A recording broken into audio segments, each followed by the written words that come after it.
When Dumb and Dumber exploded onto the scene in 1994, fans, some of the cast, and the studio that backed it expected an immediate follow-up. But for almost 20 years, the only additions to the franchise were a Hanna-Barbera cartoon and a prequel that focused on Harry and Lloyd's high school years. Two properties that Jim Carrey and Jeff Daniels had absolutely nothing to do with. Finally, in 2014, a proper sequel came in the form of Dumb and Dumber 2. Depending on who you ask, this was either a fun follow-up to an all-time classic, I like it a lot, or a total abomination and an insult to the art of comedy. Oh, yeah.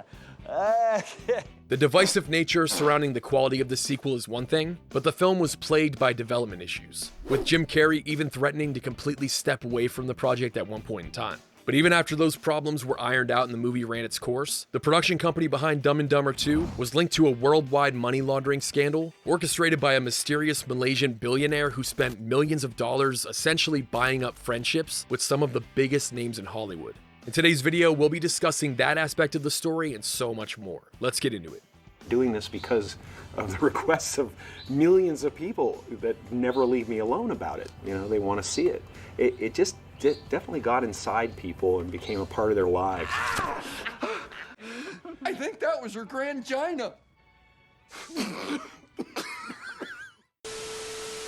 After production wrapped on The Three Stooges, another movie that took years to develop and seemed to divide its audience right down the middle, Hiya, Snook. I got you a present. directors Bobby and Peter Farrelly confirmed that their next project would be the long-awaited sequel to Dumb and Dumber. 5 years ago, Jim was staying in a hotel, he turned on TV, and Dumb and Dumber was starting, and he watched it from start to finish. He hadn't seen it in 10, 12 years, and just immediately called me afterwards, so we gotta do a sequel, it's too good. I love this. When they finally got the go-ahead, the Farrelly brothers spent a lot of time working on the script. We just wrote Dumb and Dumber 2, by the way. Right. It took 2 years, because we didn't want to do it unless it was as good as the first one. Besides, I changed your poopy diapers for 20 years. Half the time it wasn't even my poop. It took 2 years, because we didn't want to do it unless it was as good as the first one. But when they looked over that screenplay, higher-ups at New Line and Warner Brothers showed very little enthusiasm about the sequel. Apparently, their biggest concern was that it referenced the first movie too much, and they questioned whether or not people would remember anything about the original Dumb and Dumber almost 20 years later. Man, you are one pathetic loser.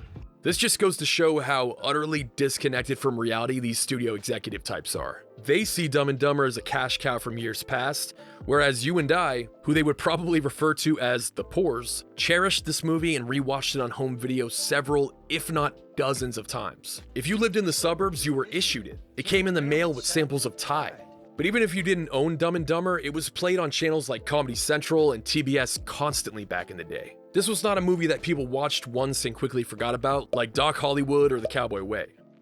Anyway, Warner Brothers wanted the Farrellys to cut all of those Dumb and Dumber callbacks out of the script, but they absolutely refused to do so. Without the financial backing of WB, the project hung in limbo for several months, eventually leading to Jim Carrey's exit. I've had it with this dump!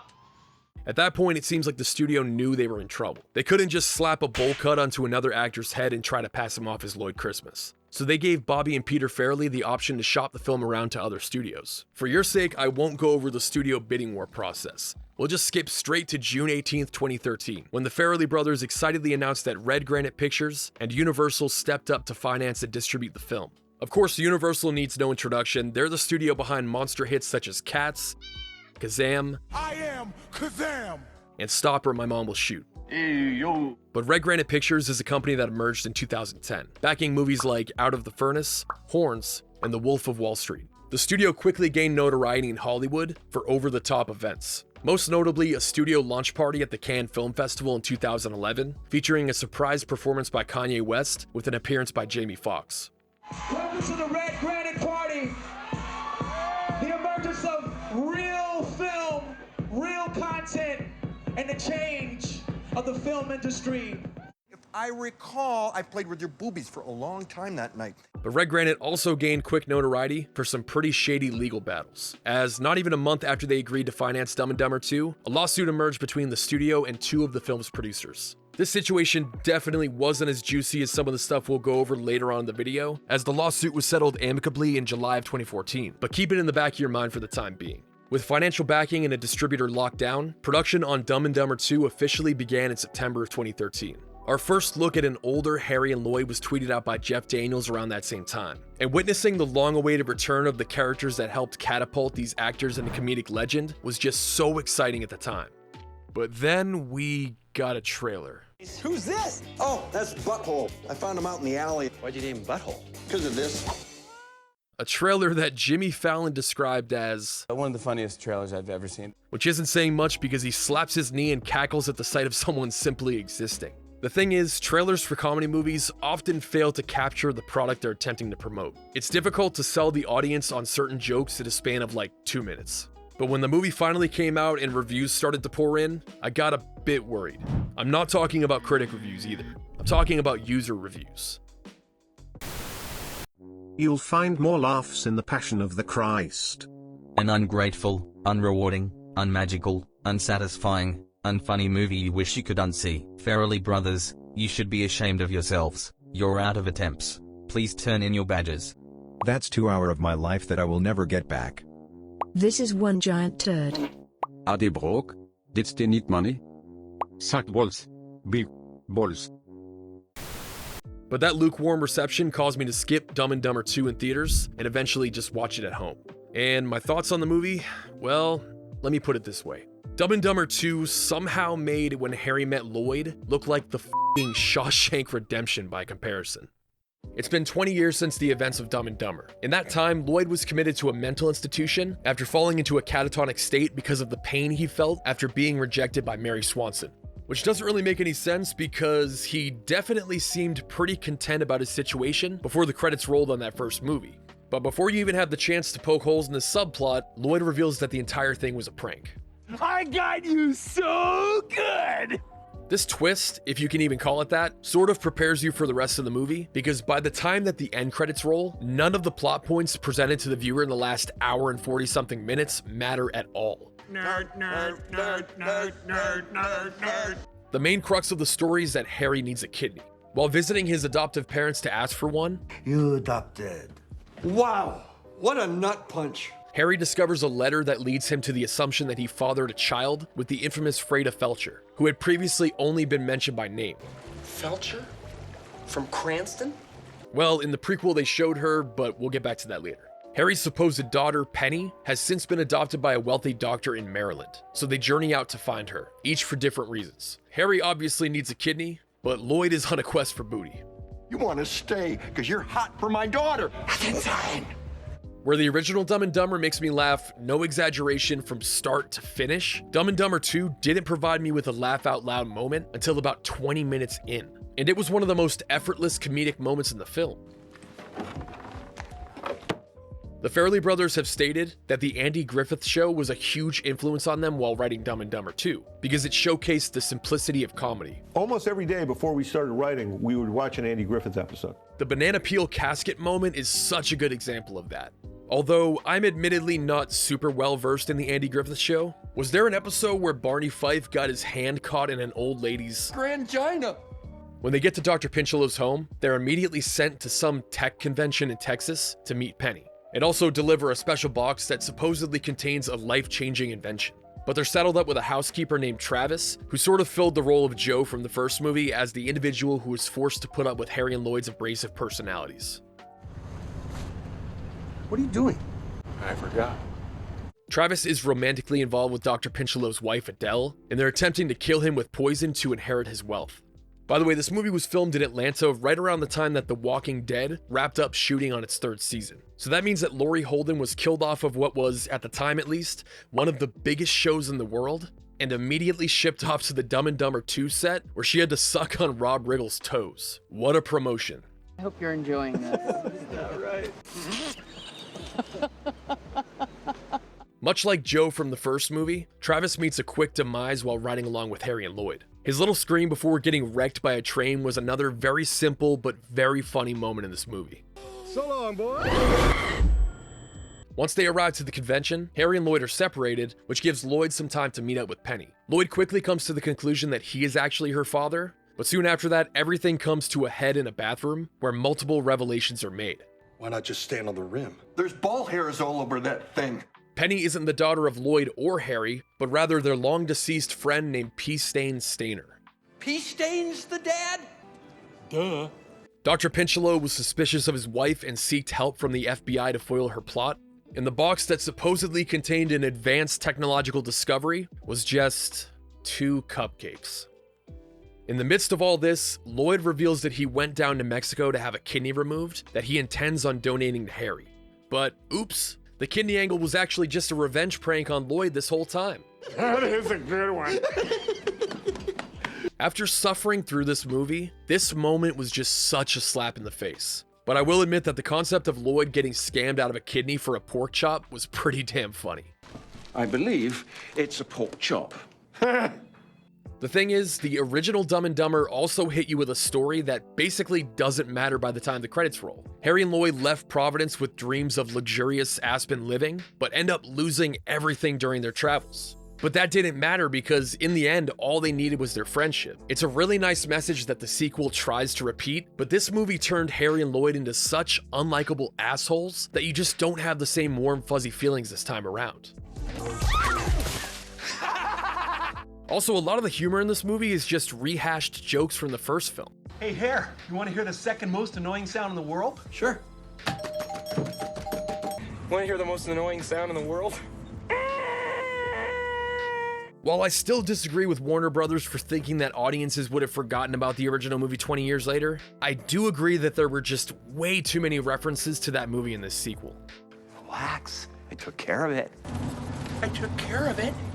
The original Dumb and Dumber is timeless, but this movie has multiple jokes that are just 10 years out, already so dated. Like really? They gave the mom from Honey Boo Boo a cameo? When I made an episode about the prequel a few months back, I sort of crapped all over it, like Harry after swallowing a bottle of Turbo Legs. But because the prequel was made by a completely different creative team with all new actors, your expectations were so much lower and it was easier to just kind of take it at face value as a stupid early 2000s comedy. And by the way, the Farrelly brothers have never been shy about the fact that they had nothing to do with the prequel. We didn't do Dumb and Dumberer, I want to point out. They came to us, they said, you want to do this prequel, Dumb and Dumberer? No, that's, all kids are dumb. The point is they're in their 40s and they're dumb. That's the joke. They intentionally erased a bunch of ideas and concepts introduced by When Harry Met Lloyd. But weirdly enough, there's a filming location that was used by both movies. Like, the camera is facing the exact same direction and everything. It's such a strange coincidence. Less than a year after Dumb and Dumber 2 released, the Wall Street Journal published an article detailing a money laundering scandal that involved the Prime Minister of Malaysia, Najib Razak. Leaked documents supported claims that the Prime Minister had allegedly channeled about $700 million in stolen funds straight into his personal bank account. The money was siphoned from a sovereign wealth fund called One Malaysia Development Berhad, 1MDB for short, which was established as a way to promote economic development in Malaysia and improve the well-being of its residents. But what does this have to do with Dumb and Dumber 2? Well, it turns out that Najib is the stepfather of Riza Aziz, co-founder of Red Granite Pictures, the fledgling production company that swooped in and agreed to finance Dumb and Dumber 2 in 2013.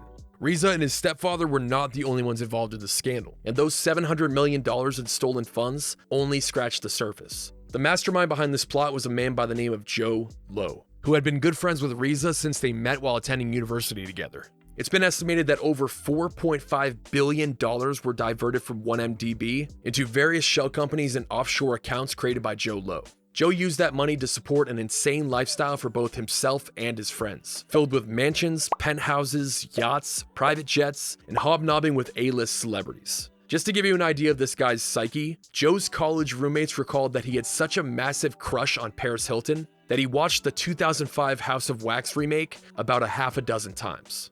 That's hot. And so years later, when he amassed an insane amount of stolen wealth, he paid her to appear at social events on multiple occasions, including his birthday party in Vegas, where she was reportedly given $100,000 for showing up.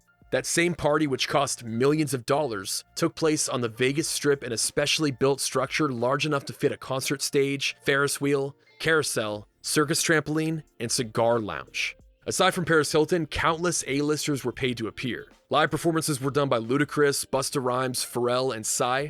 Oppan Gangnam Style. Britney Spears emerged from a cake to sing Happy Birthday, and Joe was presented with several gifts, including but not limited to several luxury Italian motorcycles, a Lamborghini, and a Bugatti worth $2.5 million. It's a big club, and you ain't in it. Anyone who previously questioned how Red Granite burst into the industry with a modestly impressive lineup of films and managed to land Kanye West and Jamie Foxx for an over-the-top launch party at Cannes now had their answer. The studio was bankrolled by Jho Low's stolen money. The reason I knew the money was stolen, or I thought there was something going on, was when I showed up for the launch party of The Wolf of Wall Street. This is before it was even filmed. I sold them the rights. They flew me to Cannes for a party to say they bought the rights. I walked into this party. They must have spent $10 million on the party. I'm like, no one would spend this much money unless there was something they were getting it without, doing the work for it. In the case of Dumb and Dumber 2, over $50 million in stolen funds were eventually linked to its production. For a movie that went on to earn just under $170 million in theaters and tens of millions of dollars in home media sales, that is a damn good return and a perfect way to launder stolen money. Red Granite Pictures was co-founded by two individuals, the aforementioned Reza Aziz and Joey McFarland. Prior to the studio's launch in 2011, Reza didn't have any known ties to Hollywood. Meanwhile, Joey McFarland previously worked as a party planner and celebrity booking agent. His number one talent? Paris Hilton. His number one client? Jho Low. After rubbing shoulders with Low and in turn Aziz, Joey found himself at the top of a multi-million-dollar production company. Bradley Hope, co-author of the book Billion Dollar Whale, which focused on the 1MDB scandal, stated, "It's very hard to break into the upper echelons of producing in Hollywood. And there's no easier way than having access to a huge pot of money. And that's essentially what happened to him." Thank you to the entire production team, Joey, Riz, and Joe. Earlier I mentioned a 2013 lawsuit between two of the executive producers on Dumb and Dumber 2 and Red Granite Pictures. Well, one detail I intentionally left out until now is that the legal representation for those producers also filed an amended complaint in April of 2014, accusing Reza and Joey of racketeering. The filing alleged that Red Granite Pictures was funded with, quote, monies that include proceeds from unlawful activities. But how exactly did those producers know about Red Granite's shady dealings before the scandal even came to light? Although the Wall Street Journal provided the 1MDB fraud case with massive recognition in 2015, a journalist based out of Malaysia published a report in December 2013 that blew the whole thing wide open. But the story was heavily suppressed by the Malaysian government, who attempted to discredit the writer of the original story. Reza was forced to forfeit over $60 million worth of assets back in 2020, but Reza is set for another trial in October of this year. Meanwhile, Joey McFarland gave up $14 million worth of profits and gifts acquired through the company, and continues to work as a producer in Hollywood under a new production company called McFarland Entertainment. The company was started after Red Granite, unsurprisingly, was forced to close down in 2018. But Jho Low, the mastermind behind this entire scandal, has been on the run and in hiding since 2016. If caught, he'll face charges for money laundering and bribery, with an additional charge for helping to produce one of the most unfunny piece of shit sequels ever made. God, yeah!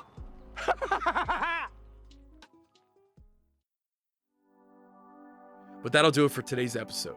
Whether you hate, love, or just like Dumb and Dumber 2, leave a comment down below with your thoughts on the movie. As always, thank you for watching, and I'll see you on the next one.